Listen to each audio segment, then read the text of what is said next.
오늘은 이사벨의 증거 43번째 시간입니다. 우리 이사야 46장을 통하여 구원의 완전성에 대해서, 동방의 독수리에 대해서, 하나님의 모략에 대해서 결론해 보도록 하겠습니다. 본장은 45장과 같이 공의를 하며 구원을 베푸시되 하나님께서는 택한 자의 영육을 구원하시되 하나님의 모략 가운데 알파 오메가 역사로 예제정간에 반드시 구원하신다는 말씀입니다. 이 말씀은 과거에 내가 이스라엘 백성들을 언약의 말씀대로 예언대로 구원했던 것처럼 인간 정글에도 내가 정한 때가 되면 반드시 구원해서 완전한 축복을 주겠다는 것이 하나님의 약속의 말씀이다. 이 말입니다. 여러분들은 믿음이 뭐라고 생각하십니까? 하나님 말씀하신 모든 예언이 일정일 다 이루어지는 걸 믿는 것이 그게 믿음이다. 이 볼 수 있는 것이죠. 인간이 어떻게 생각하든 간에 인간이 제가 주장한 대로서 하나님의 뜻이 바뀔 수가 없고 인간의 이론을 세웠다 해서 하나님의 방법이 바뀔 수는 없는 것이죠. 하나님께서는 예언의 말씀에 기록하게 한 대로 반드시 그대로 역사하셔서 내가 약속한 것은 다 이루는 하나님이다. 이렇게 이제 말씀하시는 것이죠.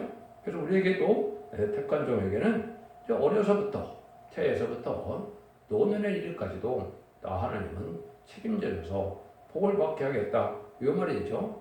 근데 그것은 하나님의 모략이다. 그 모략을 여기는 동방의 독수리다. 이렇게 얘기했는데 과거에 이스라엘 백성들을 구원할 때 이제는 모세를 통하여 구원하는 역사가 독수리를 날게 하고서 구원했다는 말씀을 썼는데 그것처럼 하나님의 역사를 하시되 하나님의 말세 3년 동안 역사하시는 그런 모략적인 일이 또한 이루어질 것이다. 이 말입니다. 그러니까 과거에도 그렇게 해주시니까 이래도 그렇게 하는 것이 확실하다. 이 말이죠. 하나님께서는 완전하게 이렇게 종말을 처음부터 끝까지 다 책임지고 다 하나님의 뜻을 이룬다. 그런데 이때는 우상이 필요 없는 시대가 온다. 이걸 먼저 강조합니다. 1절 2절입니다. 베일은 엎어졌고 너브는 구부러졌도다. 그들의 우상들은 짐승과 가축에게 실려왔으니 너희가 떠매고 다니던 그것은 피곤한 짐승의 무거운 짐이 되었도다. 그들은 구부러졌고 그는 일제히 엎어졌으므로 그 짐을 꾸려 내지 못하고 자기도 잡혀갔느니라. 하나님이 택한 자를 구원할 때 반대로 우상을 섬기는 자들은 다 망한다. 이 말이죠. 그래서 각종 우상을 섬기는 자들이 지금은 잘 먹고 잘 사는 것 같은데 이게 심판 때가 되면 아무 소용이 없고 다 망하게 된다. 이 말입니다. 당연한 것이 아무 생명력도 없고 아무 능력도 없는 우상에 절하고 우상을 섬기는 것 자체가 얼마나 어리석은 겁니까? 그렇지 않습니까? 그러나 그 우상을 섬기는 것은 너무나 어리석은 일이다. 그래서 우상을 섬기는 우상 자체가 아무 힘도 없고 능력도 없어 움직이지도 못하는데 어떻게 남을 구원하고 남에게 축복을 준다. 이 말이냐 이 말입니다.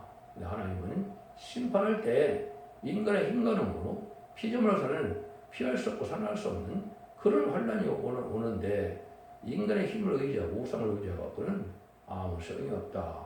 이렇게 말씀하시는 거거든요. 이때 이제 하나님께서는 택한 종들이 있다 이 말이죠. 3절에서 4절입니다. 야곱 집이여 이스라엘 집을 지금 남은 모든 자여 나를 들을지어다. 배에서 나무로부터 내게 안겼고 태에서 나무로부터 내게 푸른 기운 너희가 노년에 이르기까지 내가 그리하겠고 백발이 되기까지 내가 너희를 품을 것이다. 내가 지었은즉 안을 것이요 품을 것이요 구해내리라. 여러분 이제 이걸 구분을 좀 잘하실 필요가 있습니다. 제가 예수 믿고 중생받았다 해서 죽지 않은 사람이 있었습니까? 다 죽었죠. 예도시 다 죽었다. 근데 여기서는 하나님께서 모태에서부터 이제는 다 너를 이제 안아서 노년에 이르기까지 이런 말을 쓰셨죠. 이건 그냥 보통 예수 믿고 중생을 구원받는 이런 사람들을 얘기한 게 아닙니다. 이거는 재림의 주가 올 때 예수님을 영접해서 하나님의 완전한 축복을 받을 종들을 뜻한 거거든요.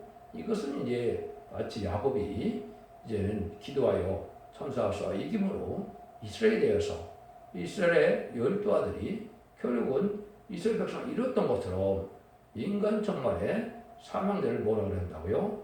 동방 야곱이다.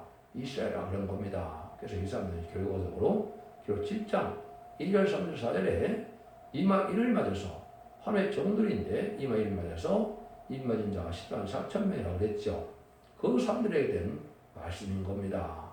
백성으로 들어갈 자도 여기에는 해당이 안 된다. 이렇게 볼 수 있는 겁니다. 하나님의 섭리를 우리가 잘 깨달아야 된다 이 말입니다. 그래서 어떻게 보면 이 예언서, 특별히 이사야 성경이 누굴 중심으로 했느냐?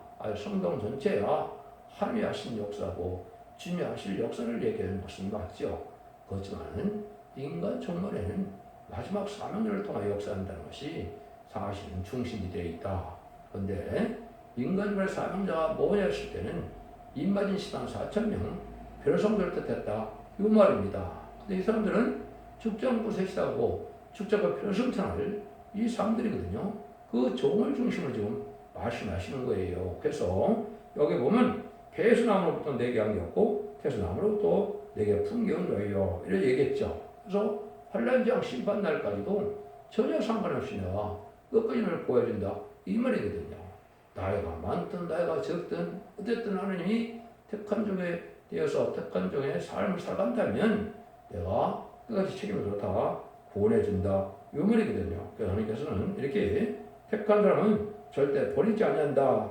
이런 말씀을 지금 하시는 거거든요. 근데 문제는 이 택한 자의 삶을 살고 있느냐, 지 옆에 순종하고 있느냐, 그것이 중요한 것이죠. 근데 그거는 이제 인간의 마지막 보면 예언의 법이고 그것을 전하는 종은 다른 분의 말씀을 전하는 종인데 그 지 앞에 순종하여만 그 복을 받을 수 있는 것이 모든 예언서 기록의 한결 같은 말씀이다. 이렇게 볼 수 있죠. 조금 더 보여 순종한다면 계시록적으로 보면 1장 26절 28절에 보면 철장고자 받을 종 거기 얘기했죠. 또 계시록 12장 3절에는 더 증인권세를 받을 종 다시 내 사명자로서 다른 문제를 일으켜서 1260일 동안 일할 종을 뜻했다. 이렇게 보시면 되거든요. 그 종은 결국은 계시록 20장 17절에 최종적으로 성령과 신부가 하신 말씀으로 증거하게 하셔서 그거를 가감하면 그 층을 못 누리게 된다. 성령과 신부의 자격을 가진 종이라면 이 다른 분의 말씀을 가감하게 갖고는 그 복락을 못 누리게 된다. 이게 결론이거든요. 그런데 그 대표적인 종이 이만희 시상사천을 일으키게 되는데 그 종들이 바로 하나님의 사랑을 받은 종들이다. 하나님의 상속을 받을 자들이다. 세세 왕권의 축복을 받을 자들이다. 이렇게 성경은 진행이 되어 있다 이 말입니다. 이거를 여러분이 믿어서 거기 해당되면 그보다 더 큰 은혜는 없는 겁니다. 인간이 태어나서 가장 축복받는 방법은 바로 변화성도가 되어서 여기서 말하는 입맞은 시간 4천명을 입어서 말세 사명대로 쓰임받는 건데 그게 왜 이렇게 중요하냐. 하나님의 뜻을 이 땅에 이루는 하나님의 사명자들이야. 이러니까 기억이고 하나님의 아들력이기 때문에 예수님이 하나님의 독생자인데 맏아들이라고 했죠. 로마서 8절에서는 또 맏아들이라는 말이 뭡니까? 우리를 작은 아들로 여기겠다. 이 말이거든요. 참으로 놀라운 섭리거든요. 여기에 해당되는 사람들을 여기 지금 말씀하신 것이다. 그래서 말씀의 사람들은 모두로부터 택한 종들이다. 일버스 때 특별히 선구적인 세계인 사명자는 더 하겠죠. 그래서 43장에서는 뭐라고 그랬습니까? 모든 세상에 백성들을 주고도 생명을 바꿀 수 없는 종이다. 이렇게 표현되더랬죠. 하나님 보시기에 보배를 존귀한 종이다. 하나님께서 이를 유일한 종이다. 이렇게 되어 있거든요. 하나님 성경 말씀에 하나님 뜻을 이루고는 그 뜻을 그대로 우리가 믿고 받아들이자 이런 뜻에서 말씀을 드리는 겁니다. 뭐 개인적으로 우상화된다고 될 것도 아니고 사람 다 쓴다고 될 것도 아니고 하면 예언된 대로 써 들었으면 종이야만 가능한 거죠. 그렇지 않다 보니까 지금 뭐예요? 뭐가 많은 겁니까? 스스로 된 자들이 많아서 이단과 탈선된 자가 수도 없이 많은 거죠. 그래서 그것은 다 헛것이다. 이렇게 볼 수가 있는 겁니다. 하나님 뭐라 그래요? 5절 7절에 너희가 나를 누구에 비기며 누구와 짝하며 누구와 비교가 서로 같다 하겠느냐. 사람들이 주머니에서 금을 쏟아내며 은을 저걸에다가 장색에게 주고 그것으로 실을 만들게 하고 그것에게 엎드려 경매고 그것을 들어 어깨에 매다가 처세 두면 그것이 서서 있고 그게 능히 움직이지 못하며 그게 불려도 능히 대답지 못하며 곤란에서 구원하내지도 못하느니라. 이 우상을 섬기는 자들은 아까 된 것처럼 참으로 어리석다 이 말이죠. 자기 생명도 없어서 자기도 못 움직이는데 뭘 남을 구원하고 인간을 구원한다 이 말이냐 이 말이거든요. 그렇지 않습니까? 자기 자신이 환란이 오고 재앙이 올 때 자기 몸을 피할 수 있는 게 우상입니까? 자기 몸도 못 피하고 자기 몸도 불탈 건데 어떻게 남을 구원하느냐 이 말이거든요. 그러니까 너가 천지를 창조하신 하느님에게는 다른 신이 없는 것이고 비교할 신조차가 없는 거다 이 말입니다. 기독교가 참된 종교의 이유가 가장 중요한 이유가 뭐냐? 하나님은 모든 예언을 해서 예언을 성취시키는 그런 하나님이다 이 말입니다. 지금 예언서가 대부분 2600년을 썼죠. 근데 그것이 인간으로 다 성취가 돼가고 있는 것이고 성취가 지금 대부분 다 이루어진 겁니다. 그래서 그들의 역사가 움직여졌고 이는 마지막 하늘에 천상병의 구원의 역사와 오산병의 환란의 역사와 이는 심판의 역사만 남은 때가 지금 마지막 하늘에 남은 때가 지금 인간 종말이다 이 말입니다. 예수님 말씀을 맞다나 그들과 그 시간은 모르지만 때가 임박한 것은 알게 되는 것이며 택한 자에 대한 사랑이죠. 택한 자도 때를 분별하지 못하면 어떻게 이게 하나님의 사랑이라고 할 수 있습니까? 주님께서도 뭐라고 그럽니까? 야 천지는 분별하는데 왜 때를 분별하지 못하고 오히려 책망하시죠. 근데 지금 많은 이런 엉터리 같은 기독교인들이 뭐랍니까? 때를 얘기하면 그걸 이단화 하고 있거든요. 모르는 게 이단이지 아는 게 이단입니까? 아까 그랬듯이 그러고 그 시간 하면 고난이 그걸 모르죠. 그렇지만은 때가 들어가는 거 이혼이 성취되는 거 갖고는 때가 어느 때쯤 맞는 거는 알아야 신부단장도 되고 알아야 하나님의 뜻을 이루고 알아야 남을 구원할 수 있는 거 아닙니까? 이게 참정 바늘이거든요. 이걸 알아야 되는데 저희들이 알지 못하니까 이단시한다 이 말입니다. 그게 망을 징조다. 여기도 하나님은 어떤 신과도 비교할 수가 없다. 모든 일을 성취시키는 분이 아까 했듯이 못해서 택한 자는 절대 버리지 않고 하나님이 그거 들쓴다 이 말이거든요. 그러니까 다음 대 믿음을 갈 수 있는 거죠. 근데 그 방법은 성경의 말씀대로 하기 때문에 하나님을 믿을 수 있다 이 말입니다. 하나님이 성경을 이렇게 해놓고 다른 방법을 해서 도중에 변하는 하나님이라면 어떻게 하나님을 바로 믿을 수가 있겠습니까? 그러니까 하나님은 절대 그런 님이 하나님이 아니라는 겁니다. 내가 작정되고 내가 예정하고 내가 택한 자들은 절대적으로 주시다 말씀대로 이루어지니까 걱정하지 말라는 거죠. 이게 장부의 신앙이다 이 말입니다. 8절입니다. 너희 배워간 자들아 이 일을 기억하고 장부가 되라. 이를 다시 생각해라. 여러분이 예수 믿고 충성받은 것은 아직 뭐예요? 새로운 생명으로 태어나서 말 그대로 충성했으니까 어린애와 같은 신앙이죠. 그 신앙 갖고는 안 된다 이 말입니다. 그런데 대부분 또 폐역하죠. 폐역이 뭡니까? 말씀에 순종하지 않는 게 폐역이에요. 여러분들이 부모의 말씀에 순종하면 폐역한 자식이라고 옛날에는 다 마을에서 그렇게 얘기했지 않습니까? 그 맞는 거 아닙니까? 부모의 말을 무시하고 안 맞는 것도 인간들을 폐역한 건데 하나님의 말씀을 순종하지 않는 것은 당연히 폐역하는 자들이죠. 이래갖고 하나님의 사랑을 못 받는 거죠. 그래서 하나님이 뭐라 그래요? 이제는 좀 장구가 되라 이 말 있죠. 좀 어른적인 그런 신앙을 하면 장구가 뭐냐? 장구는 뭐 사나이 대장부라는 것처럼 이제 아주 장성한 사람을 뜻한 것도 되지만은 하나님 믿고 이제는 것이 다음 대에서 변함이 없다 이 말입니다. 흔들림이 없는 믿음을 가졌다 이 말입니다. 그러면 하나님 믿고 의지하려면 뭘 갖고 믿고 의지합니까?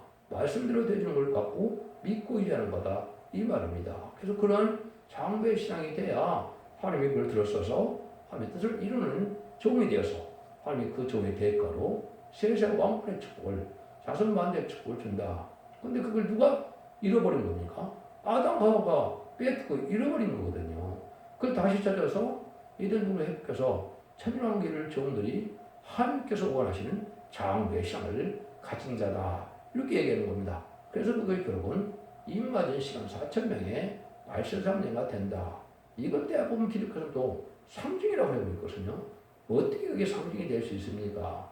시천 4천인 밖에는 저는 볼 수가 없다고 수가 차야 된다는 것도 얼마나 여러 군데 말씀하셨습니까? 로마서 11장 20절에도 이번의 숫자가 충분한 숫자가 찬다고 그랬죠. 정해진 숫자가 있어야 차는 거죠. 상징적인 숫자라면 뭐 찰 게 있어요.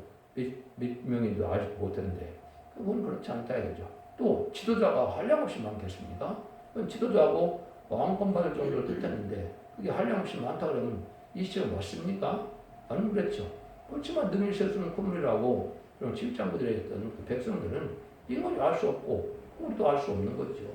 뭐 수천만 명이 구원받을지 수억이 구원받을지 그러면 이제 성경 전체로 할 때는 진정할 수 있어도 인간이 알 수 없는 거죠.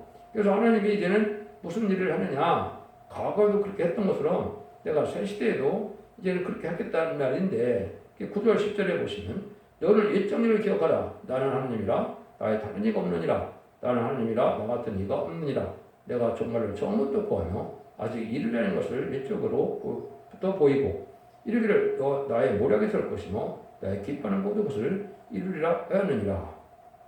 이게 이제 1차적으로 언제 이루어졌다고 제가 말씀을 했습니까? 이사 44장 28절에 보면 이제 동방의 불을 통해서 내가 뭘 선한 걸 다 이루겠다 그랬죠. 그래서 BC 580년에 남유다가 바벨론에서 망했죠.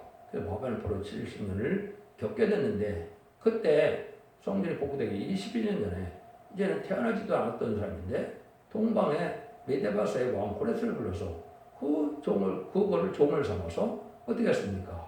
메데바사가 바벨론을 멸망시키고 그래서 정확히 70년 만에 성전이 복구되고 이들을 회복을 했죠. 내가 이렇게 이겨내고 이렇게 그대로 했다. 근데 그 방법을 또 쓰겠다 이 말입니다. 그래서 제가 동방의 가르스가 또 나온다 이 말이에요. 그래서 이스라엘 45장 1절은 동방 기름 받은 가르스가 나오게 돼 있어서 그 종이 또 회복시키는 일이 되는데 이번에 회복은 에덴 동산의 회복이기 때문에 천년왕국의 건설이다 이 말입니다. 이렇게 깨달아야 성경을 정확히 깨달은 겁니다. 자기 생각대로 자꾸 붙여갖고는 될 일이 아니죠. 하나님이 다 무력적이고 하나님이 이렇게 반드시 하겠다는 거거든요. 성경에 있는 걸 갖고 얘기하는데도 그걸 못 믿고 난리를 친다면 그건 소용이 없는 거죠. 인간의 생각이 옳겠습니까? 성경에 있는 일정이라도 가감없이 이루어진다는 것이 옳겠습니까? 성경에 있는 걸 증거하는데도 이단이라고 하면 그 사람은 복받지 못할 사람이죠. 여러분 성경대로 되어진 것을 믿어야 된다. 그래서 구약 때 이런 많은 성경을 주는 얘기는 바로 나도 구약 때도 이렇게 약속을 지켜서 내가 그대로 이루어지지 않았느냐. 인간 정도도 내가 다시 한번 그렇게 할 것이다. 세상이 분배되고 속화돼서 바벨론화되고 또 무신을 이번에 공산당세력이 등장하는 아수르 같은 세력이 됐을 때 그때 택한 자들을 택한 백성을 내가 구원하여서 한데 모아서 에덴 동산에 묶여서 천국의 축복을 위해서 많은 왕 예수님이 전 세계를 다스리게 하는 것이 하나님의 뜻이다. 그 뭐라고 이루겠다. 이 말이거든요. 이거 얼마나 합법적입니까? 이걸 안 믿고 뭐 엉뚱하게 제3 성전이 저려갖고 양 잡고 써다닌다고 지금 기독교도 할 일 아닙니까?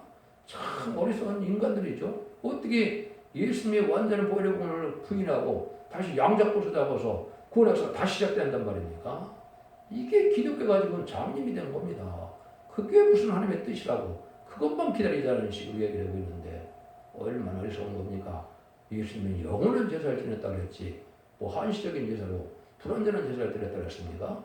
완전한 제사를 받으셨다고 그랬는데 뭘 양잡고 서다는 세상에 보고 제3성전을 다시 지고 뭐 거기서 두 증인이 나온다? 예수도 안 믿는 사람들이 무슨 두 증인이 됩니까? 말도 안 되는 얘기죠. 여러분들이 이거를 지금 잘 구분해야 된다. 이런 일들은 하나님이 옛날에도 그랬는데 그게 바로 뭐냐? 동방의 독수리다 이 말이에요. 11절 내가 동방에서 독수리를 부르며 먼 나라에서 나의 무략을 이룰 사람을 부를 것이라. 내가 말하였음즉 정령 이룰 것이고 경영하였음즉 정령 행하리라. 하늘 무략을 이룰 사람들을 동방 사람으로 했다. 그래서 동방의 독수리다 이런 표현을 썼던 거예요. 이것은 이제 알파 역사를 여러분이 또 아셔야 이것도 알 수가 있는 것이죠. 첫 번째는 뭐 독수리가 이제 성경에는 의의 독수리와 악의 독수리가 두 가지가 다 나옵니다. 악의 독수리는 무슬림의 공산당세를 뜻한 것이고 의의 독수리는 하늘에서 참종을 쓸 정도를 뜻한 것인데 이 과거에는 그러면 어떻게 했느냐 이게 중요하죠. 그것만을 먼저 이제 말씀을 드려보면 출애굽기 19장 4절에 보면 이렇게 되어 있습니다. 나 애굽 사람에게 어떻게 해놨는가? 내가 어떻게 독수리 날개를 너희로 하고 내게 인도하였음을 너희가 보았느니라. 이렇게 얘기했거든요. 이거는 바로 뭐예요? 모세에게 이제는 바로에게 가서 너희 백성을 구하라 사명을 줬죠. 그 10가지 재앙으로 바로를 불복시켰죠. 6월절하는 양으로 이스라엘 백성을 구원했죠. 그래서 홍해를 통해서 홍해를 가르고 발해 군대를 수장시켰죠. 그래서 이제 이스라엘 백성을 그래 광해성을 통하여 유다강을 건너서 이에는 이스라엘 왕국을 건설하죠. 물론 그 전에 사사 시대가 있었죠. 사사 시대 이후에는 이제 그럼 다윗 왕국이 건설됐습니까? 안 됐습니까? 됐죠. 근데 여기서 말하는 게 모세를 통하 이스라엘을 구원했던 것이 바로 독수리 날개를 각고를 업어서 인도했다. 이렇게 표현했어요. 이것이 또 인간으로 있다 말이죠. 그래서 계시록 12장에 보면 또 이런 독수리가 나올 것을 얘기했거든요. 거기다 보면 그 여자가 큰 독수리의 도나기를 받아 광야 자기 곳으로 날아가 거기서 그 뱀의 낯을 펴요. 한때와 두때와 반때를 양육받으며 인간 중간에 동방땅과 해돋는 나라에서 모세 같은 종이 나타나서 동방의 독수리를 통하여 구원의 역사가 또 한 번 있다. 이 말입니다. 이걸 여러분이 믿어야 되거든요. 그래서 이것을 다시 이제 보면 신명기 32장 11절 11절 때 보면 마치 독수리가 그 보금자리에서 그 날개 뒤에 그 산을 업어서 인도한 것 같이 또 한다. 이 말이거든요. 이제 신명기에도 있고 출애굽기도 있고 그 다음에는 대엘들은 아까 이사 46장에도 있고 또 대엘들은 계시록 10장 10절에 있다 이 말이에요. 그래서 우상 때문에 양육받게 일을 또 한다 이 말이죠. 근데 그게 뭐냐? 동방의 독수리다. 이것은 하나님의 초능력적인 역사를 종의 능력 자체를 얘기하는 건데 물론 하시는 것은 하나님이 하시지만은 들어쓰는 것을 종을 들어쓴다. 이렇게 이해를 해야 되겠죠. 뭐 하나님도 필요 없고 주님도 필요 없고 지배한다 그러면 말이 안 되는 얘기죠. 인간이 그런 식입니다. 그건 잘못된 생각이다 이 말이죠. 하나님이 하시는 일인데 종을 들어서 그 일을 하게 하게끔 하신다 이 말입니다. 그래야 정확한 거겠죠. 그런 일을 여기 하실 것을 말씀하신 것이다 이 말입니다. 그래서 보면 11절 13절에 마음이 많았다여 의해서 멀리 떠난 너희여 나를 들으라. 내가 나의 의를 가깝게 하시는즉 상고가 멀지 아니하니 나의 구원이 지체치 아니할 것이라. 내가 나의 영광인 이스라엘을 위하여 구원을 시온에 베풀리라. 이게 기다리다 보니까 참 하나님의 말세가 왔다 해도 안 되는 거니까 아닐 것 같은데 때가 되면 극도로 이루어진다 이 말이거든요. 때가 아직 안 된 거죠. 그런데 이제 때가 다 예언의 징조가 다 이루어져서 새로운 사명자가 나오고 이런 변론의 사명자가 나오고 새로운 교회가 나와서 첫 때가 세워지고 이거 자체가 마지막 예언의 징조거든요. 그래서 이제는 그날과 그 시간은 모르지만은 선선에 들어갈 날이 임박하다 이렇게 보시면 됩니다. 그 모략을 다 이루어서 끝까지 하나님이 이스라엘에 구원을 베풀다 했죠. 이스라엘은 예수를 종사받은 사람이 이스라엘이고 그중에서 특별히 사명자로 구원받아 선택받은 자들이 동방 야곱이고 그 숫자는 22,000만 4천명이고 그건 하나님의 영을 하나님의 종들이다 이 말입니다. 지금의 구원은 말은 뭐냐? 예수 믿고 죽는 자가 내가 죽어 찬단가는 영원을 얘기하는 것이 아니고 내가 죽지 않고 색시하고 죽음을 맛보지 않고 편리는 차례 재림을 영접함으로 남은 백성으로 예전론에 회복돼서 천년왕국의 축복을 부리는 그것이 기독교의 참다운 구원이다 이 말입니다. 이걸 아무리 쳐도 안 믿어주니까 이걸 이단이라고 그러니까 망할 징조다 이 말입니다. 이걸 안 믿으면 여러분 어느 정도 살아남지 못합니다. 하나님이 하신 약속의 말씀이니까 그렇다 이 말입니다. 그래서 이런 것이 이제 겨울 입맞은 시를 살점을 일으키는 역사가 동방 땅끝인 해돋는 날에는 항상 일어날 것이고 그것이 바로 진리의 단일의 진리로 청량을 해서 거기에 순종하는 자들은 알곡이고 순종치 않는 자는 쭉정이가 돼서 쭉정이는 환란에 빠져서 50년반 동안에 심승의 피를 받게 되고 심승의 피를 받는 자는 실반의 대상자 멸망의 대상자가 돼서 셋째 와인 대제장 때 살이 썩는 눈이 썩는 혀가 썩는 괴름을 받다가 아마겟돈 때 악인과 죄는 전멸당한 것이 아니라 심판의 방법이고 다시 회복시켜서 천국의 축복을 주겠다는 것이 계시록 20장 4절에 그리스도와 더불어 1000년 동안 왕을 탄다 이렇게 되어 있거든요. 그 구원을 받아야 될 때가 왔다. 그래서 그걸 받으라고 지금 하나님이 경고 말씀하시는 겁니다. 그럼 이걸 잘 분별해서 하나님께서 택한 자는 절대 버리지 않고 또 구원할 당신의 말씀을 서도 어김없이 다 이루어지니까 과거에도 그랬던 것처럼 현재인 미래인 지금도 그렇게 된다. 그래서 2015년에 썼던 이 언약의 말씀이 지금 이루어질 것이니까 잘 믿고 순종하라. 이 말이거든요. 여러분 이거 잘 믿어서 자손 만대 축복을 드리는 복된 종들과 성도님들이 다 되시기를 예수님으로 간절히 축원드립니다. 아멘.